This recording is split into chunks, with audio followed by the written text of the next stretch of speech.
be legal, but the option of maximum increase should be available. Maximum increase would be everybody that has a baby gets $1 million or something in that way.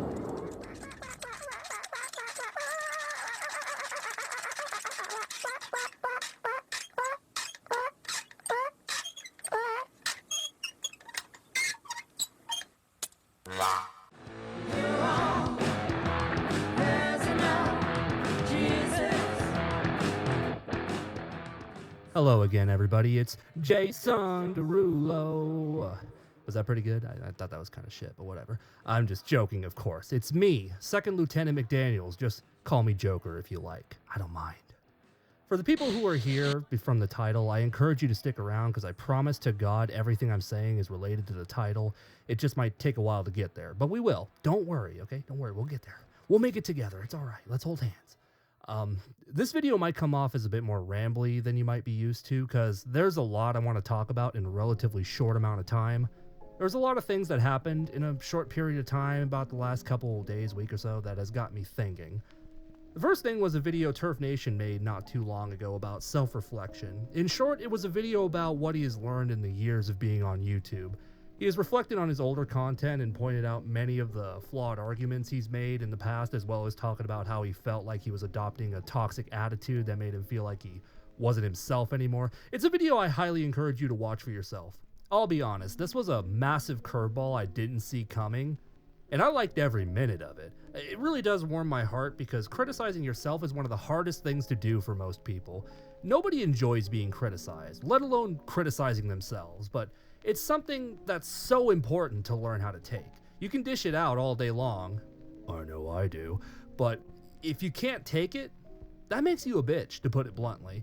He did it really well, though, and it made me happy because it displays the exact kind of mindset I wish every person could have. Again, watch it for yourself if you want to know more. The point is, after I got through it, I got to thinking about a lot of things that has bugged me about my time on YouTube.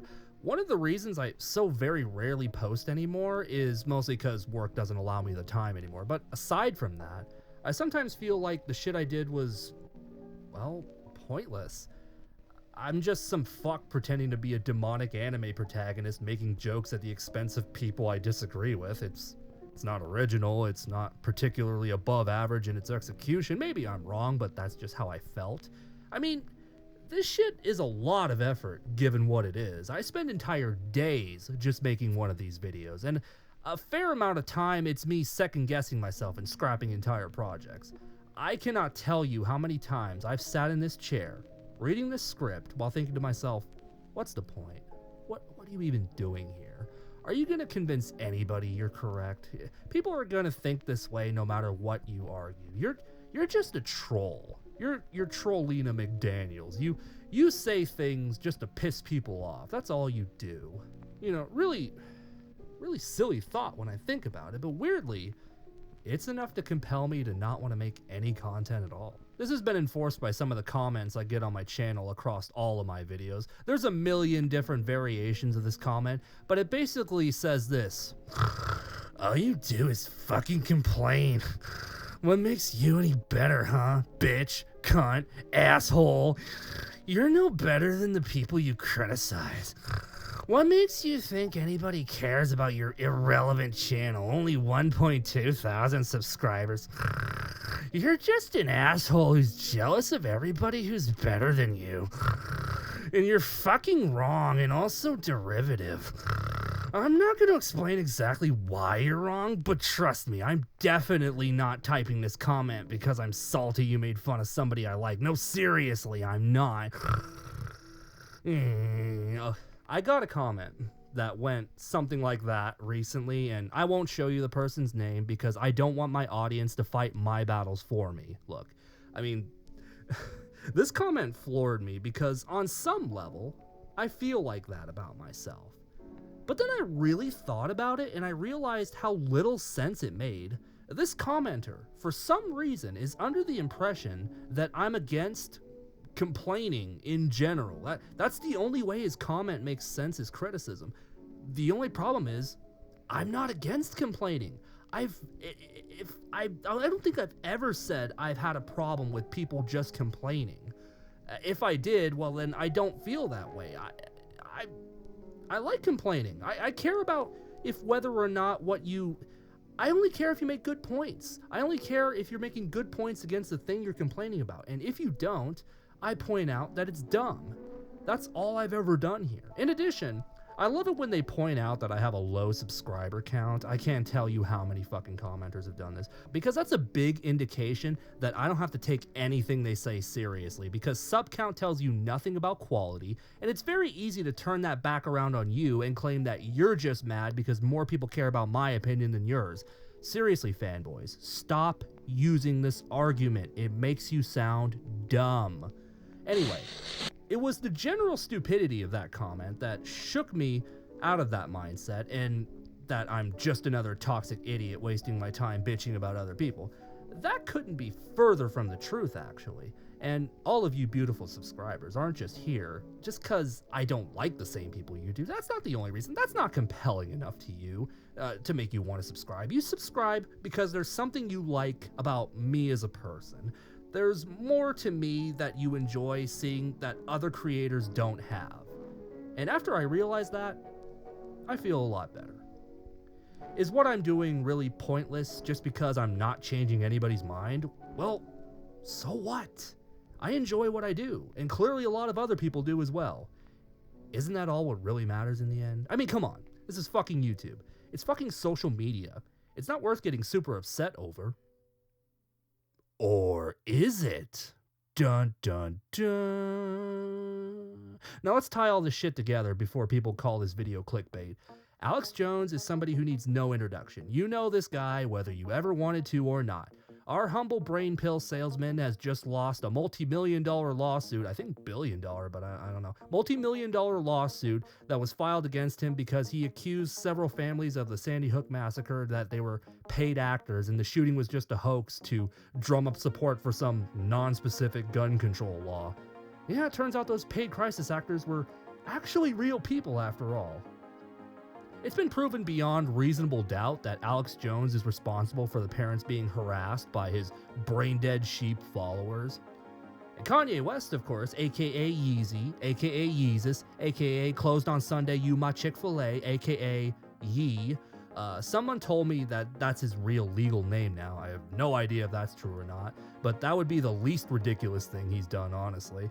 You've already seen the bizarrely unhinged tweets, so I won't bother putting them on screen. You know, the ones about him going a DEFCON 3 on the Jews. Yeah, even for Kanye, this is insane. He also went on a podcast and basically made good on his promise to go DEFCON 3, because every other sentence was J-word, I don't want YouTube to ban this video, so yeah. He said it like 400 times within the space of like an hour and a half. It's really crazy.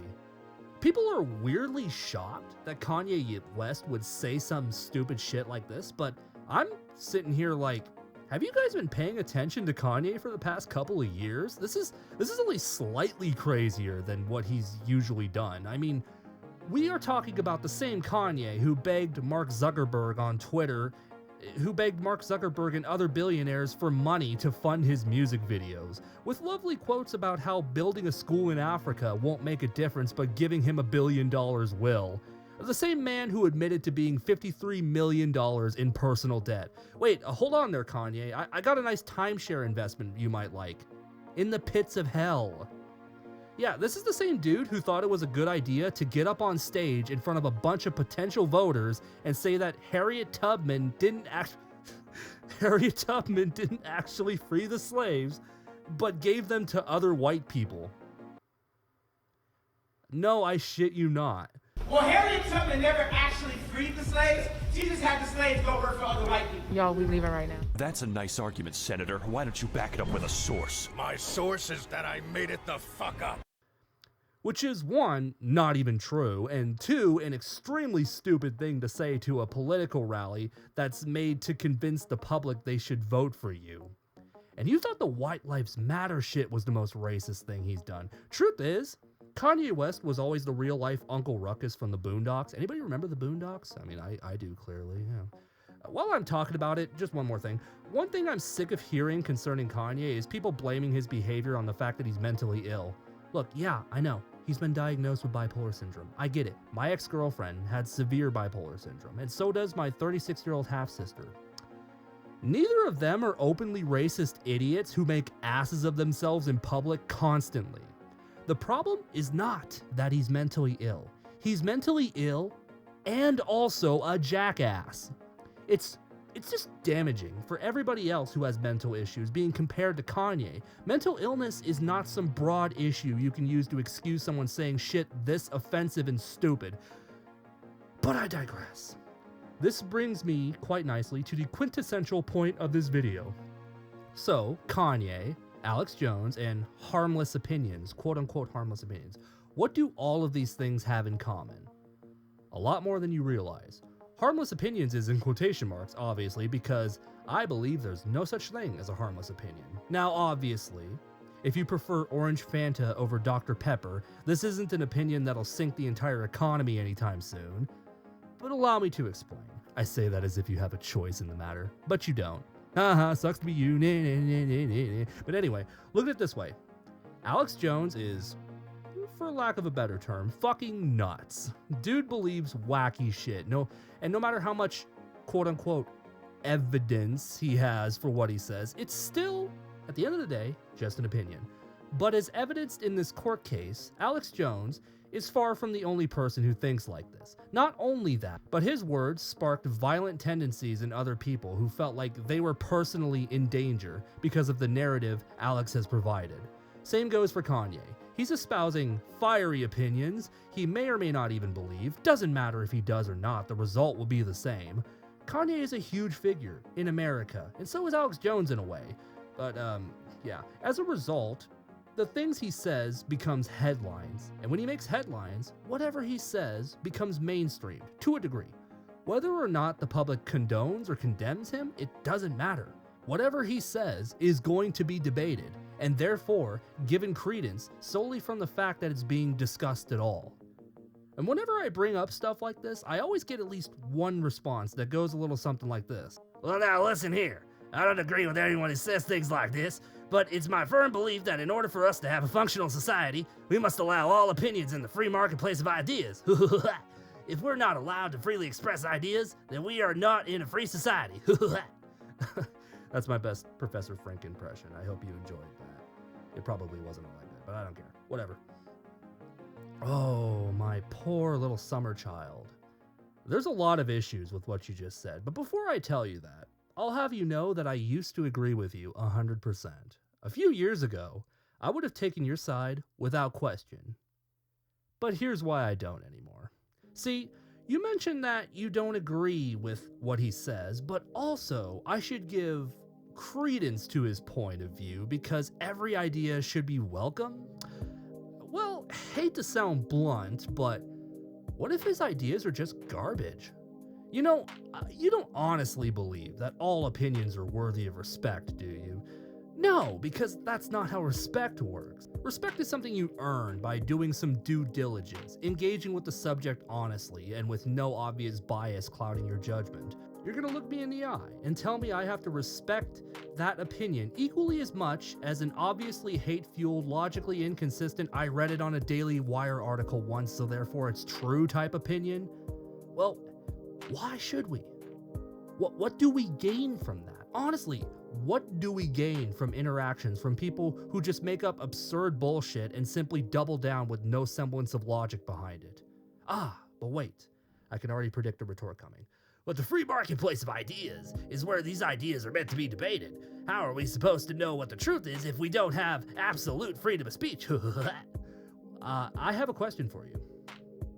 Is your free marketplace of ideas all that free? Is it really? Or is it something that could be easily manipulated by those with more power and influence to get the public to believe whatever they want them to believe? Quite clearly it's the latter. But more importantly, how effective has your free marketplace been on discourse? I ask because I think it's a complete shit show. The COVID vaccine is a great example to prove this point. On one side, you had actual doctors, researchers, and people who had a semblance of a clue what they were talking about.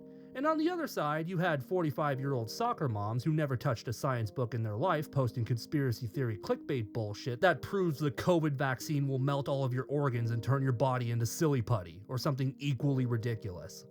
Ah, but sweet Karina, you rapscallion.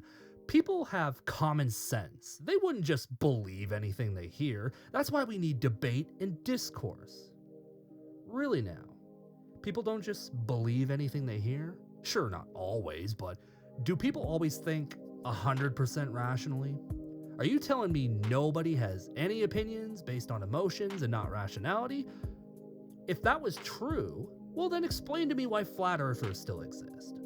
All of the science and rationality in the world proves beyond reasonable doubt that the world is round and not flat. But does that mean flat earth is dead as a belief? No, not even close. Vaccines also work, as we all know by now. But what of the anti-vaxxers? They're still going strong. Better than ever, arguably. And yeah, the election wasn't stolen either. This has been proven beyond reasonable doubt. Why is this still being pushed if it's been proven to not be true? I'll tell you why. It's because if you push the right buttons in somebody's head, they can believe anything. If you're a charismatic cult of personality like a certain man whose name starts with T and rhymes with dump, you can curtail your language in a way that appeals to people who hate the government and everything on the left, you can tell them the sun was made of jalapeno cheese and they would believe you. Sometimes it's not enough though. You not only have to pander to what your audience wants, you also have to make sure they don't listen to anybody else. Fake news! Fake news! Did you hear what the fake news media had to say about me today? All you do is lie, CNN. All you do is lie, CNN. Someone should shut you down. Someone should go over there and just do a deal with you. Hey, I got a deal you can't resist over here, CNN. That's why you just need to stop lying about me. Okay. All right, there's your Trump impression. I know y'all loved it last time. But yeah, sorry. Marketplace of Ideas is kind of shit, all things considered. And I mean, if we have to respect everybody's difference of opinion regardless of what they believe, why the hell are we even debating at all? How about no? How about your opinion is bad and based on lies and based on irrational logic? How about your opinion just sucks? Maybe do better. I don't know. Is that a crime to say to somebody? I mean, I don't think so. I guess as my final argument, I'll address the big elephant in the room concerning the Marketplace of Ideas. Nobody talks about this issue without also talking about big tech censorship. It's important for me to tell you that I'm against censorship in 99% of circumstances, mainly because it's a double-edged sword of a solution. On one hand, it does work, there's no quicker way to uproot a problem, but if it's not used appropriately, it can make your opposition look like the downtrodden underdog being pushed down by the system and can cause previously non-radical people to become more radical as a result. So what's my perfect solution for all the shit I just complained about for the last few minutes? I'd love to tell you my solution, if I had one, but I do not. This is not an easy problem to solve. There is no good solution for this problem. But how about I instead offer you some final words? Social media is made up entirely of private companies that allow you to use their service as long as you follow their guidelines. Are they enforced evenly? No, obviously not. But then again, is the law in general enforced evenly? Yeah, no. No. You know what I mean. They've done the research. They figured out that if they ban the worst offenders of misinformation, it overall makes for a more usable website. They don't give a fuck about the truth or anything. No, they don't give a fuck about any of that. They just want you to keep coming back as much as possible. At the end of the day, these private companies just want your money. Banning you for your beliefs is a net negative for them because it won't keep you coming back and viewing the ads. In fact, it's even better for them not to ban you, because then all of you will cultivate together based on the almighty top secret algorithm and engage in pointless culture war nonsense with all the other fools who are cultivated together by the same algorithm, so you can all beat your dicks in your own little safe space where intelligent discussion goes to die. What do you believe? You'll believe whatever wins you the argument that day. You'll believe whatever your tribe agrees on. That's the internet. That's the internet now. It didn't just end up this way. It was engineered. The truth is, the game was rigged from the start. Oh shit, I didn't even expect to end on a Fallout New Vegas quote. Aren't I awesome?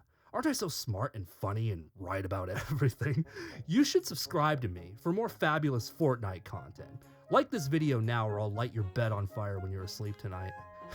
I'm Karina McDaniels, world's most humble Fortnite YouTuber, and it's about 6:45. That means it's time for me to go fuck myself. So, love you, sex. Oh my god, have you been working out? Holy shit, look at those triceps. Girl, you look good. You look fucking good. Work those glutes for me, okay? Bye.